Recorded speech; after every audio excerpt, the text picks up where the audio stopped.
ನಮಸ್ಕಾರ ವೀಕ್ಷಕರೇ, welcome to Radha's kitchen. ಇವತ್ತು ನಾನು ಚಳಿಗೋಸ್ಕರ ನಾನು ಕರ್ಬೇವಿನ ಸಾರು ಮಾಡ್ತಾಯಿದ್ದೀನಿ. ಬನ್ನಿ ಇದನ್ನ ಹೇಗೆ ಮಾಡೋದು ಅಂತ ನೋಡೋಣ. ನೋಡಿ, ನಾನು ಒಂದು ಪ್ಯಾಕೆಟ್ ಕರ್ಬೇವಿನ ತೊಗೊಂಡಿದ್ದೀನಿ. ಸ್ಟವ್ ಹಚ್ಕೊಳ್ಳೋಣ.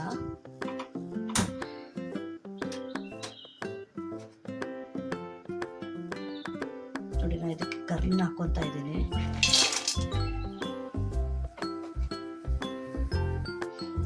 ಒಂದೇ ಒಂದು ಸ್ಪೂನ್ ಎಣ್ಣೆ ಹಾಕ್ಕೊತಾ ಇದ್ದೀನಿ. ಸ್ವಲ್ಪ ಎಣ್ಣೆ ಹಾಕಿದ್ರೆ ಸ್ಮೆಲ್ ಬರೋದಿಲ್ಲ. ಸ್ವಲ್ಪ ಚೆನ್ನಾಗಿ ಹುರ್ಕೊಳ್ಳೋಣ. ಇದ್ರ ಸಿಮ್ಮಲ್ಲೇ ಇಟ್ಕೊಂಡು ಹುರ್ಕೊಳ್ರಿ, ಹೈ ಮಾಡ್ಕೊಂಡು ಹುರ್ಕೊಳಕ್ಕೆ ಹೋಗ್ಬೇಡಿ. ಇವಾಗ ಎಲ್ಲಿ ನೋಡಿದ್ರು ಕೋಲ್ಡು, ಜ್ವರ, ಕೆಮ್ಮು ಅಂತ ಎಲ್ಲರಿಗೂ ಬರ್ತಾ ಇದೆ. ಅದಕ್ಕೆ ಇದನ್ನು ಮಾಡ್ಕೊಳ್ಳಿ, ತುಂಬ ಚೆನ್ನಾಗಿರುತ್ತೆ. ಕೆಮ್ಮಿದ್ರೆ, ಕೋಲ್ಡ್ ಇದ್ದರೆ ಇದನ್ನು ಸಾಂಬಾರು ಮಾಡ್ಕೊಂಡು ಸ್ವಲ್ಪ ಬಿಸಿ ಬಿಸಿ ಕುಡೀರಿ. ಬೇಗ ಸ್ವಲ್ಪ ಕೆಮ್ಮು, ಶೀತ ಎಲ್ಲ ಕಮ್ಮಿ ಆಗುತ್ತೆ. ಮತ್ತು ಜ್ವರ ಬಂದು ಬಾಯಿ ಕೆಟ್ಟೋಗಿರುತ್ತಲ್ಲ, ಈ ಸಾರು ಮಾಡ್ಕೊಂಡು ಕುಡಿದ್ರೆ ಚೆನ್ನಾಗಿರುತ್ತೆ. ಇದು ನಮ್ಮ ತಾಯಿಯವರು ನಮಗೆ ಹೇಳ್ಕೊಟ್ಟಿದ್ದು. ಅದಕ್ಕೆ ಇವತ್ತು ಇದು ಮಾಡೋಣ ಅಂತ ಮಾಡ್ತಾಯಿದ್ದೀನಿ. ನಿಮ್ಮೆಲ್ರಿಗೂ ತೋರ್ಸೋಣ ಅಂತ ಮಾಡ್ತಾಯಿದ್ದೀನಿ.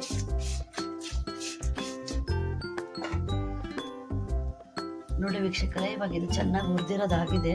ಇವಾಗ ಒಂದು ಪಾತ್ರೆಗೆ ಹಾಕ್ಕೊಂಡು ತೊಳ್ಕೊಳ್ಳೋಣ ಚೆನ್ನಾಗಿ. ನೋಡಿ ವೀಕ್ಷಕರೇ, ಇವಾಗ ಇದನ್ನು ಚೆನ್ನಾಗಿ ತೊಳ್ಕೊಂಬಂದಿದ್ದೀನಿ. ನೋಡಿ, ಇದು ತಲೆ ಎಲ್ಲ ತೆಗೆದುಬಿಡ್ಬೇಕು.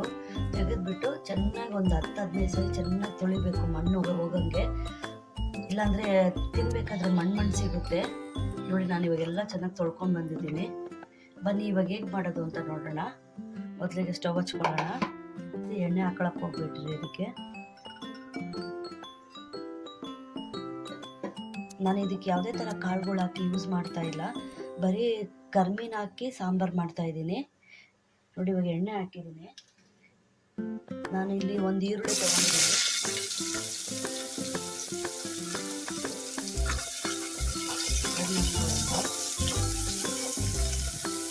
ನೋಡಿ, ನಾನು ಒಂದೇ ಒಂದು ಟೊಮೊಟೊ ತಗೊಂಡಿದ್ದೀನಿ.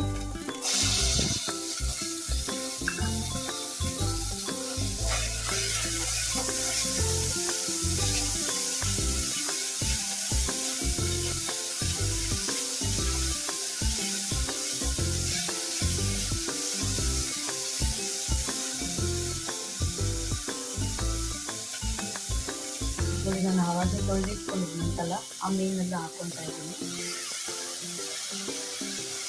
ಅದನ್ನು ಫ್ರೈ ಮಾಡ್ತಾ ಇದ್ದೀನಿ. ಇದು ಬಹಳ ಬೇಗ ಆಗುತ್ತೆ, ಜಾಸ್ತಿ ಒತ್ತು ಹಿಡಿಯೋದಿಲ್ಲ. ಮತ್ತು ಇದಕ್ಕೆ ಮಸಾಲೆ ರುಬ್ಬೋ ಆಗಿಲ್ಲ, ಬರೀ ತೆಂಗಿನಕಾಯಿ ಒಂದು ರುಬ್ಕೊಂಡ್ರೆ ಸಾಕು. ಸ್ವಲ್ಪ ಉಪ್ಪು ಹಾಕ್ಕೊತಾ ಇದ್ದೀನಿ. ಸ್ವಲ್ಪ ಅರಿಶಿನ ಪುಡಿ ಹಾಕ್ಕೊತಾ ಇದ್ದೀನಿ. ನೋಡಿ, ಇದಕ್ಕೆ ನಾನು ಹುಣಸೆಹಣ್ಣು ತೊಗೊಂಡಿದ್ದೀನಿ. ಇದಕ್ಕೆ ಸ್ವಲ್ಪ ಹುಣಸೆಹಣ್ಣು ಜಾಸ್ತಿ ಹಾಕಿದ್ರೇನೆ ಚೆನ್ನಾಗಿರೋದು. ಇದಕ್ಕೆ ಸಾಂಬಾರು ಪುಡಿ ಹಾಕ್ಕೊತಾ ಇದ್ದೀನಿ.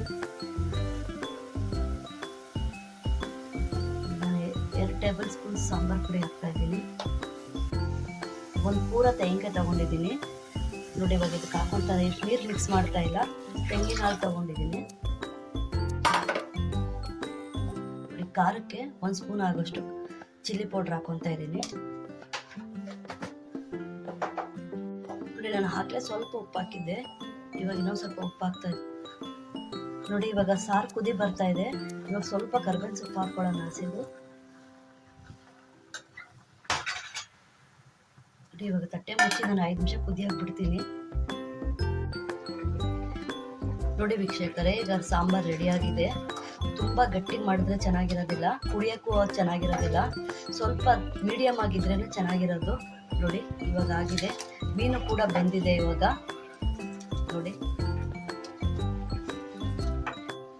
ನೋಡಿ ವೀಕ್ಷಕರೇ, ಬಿಸಿ ಬಿಸಿಯಾದ ಕರ್ಬೇವಿನ ಸಾಂಬಾರು ರೆಡಿಯಾಗಿದೆ.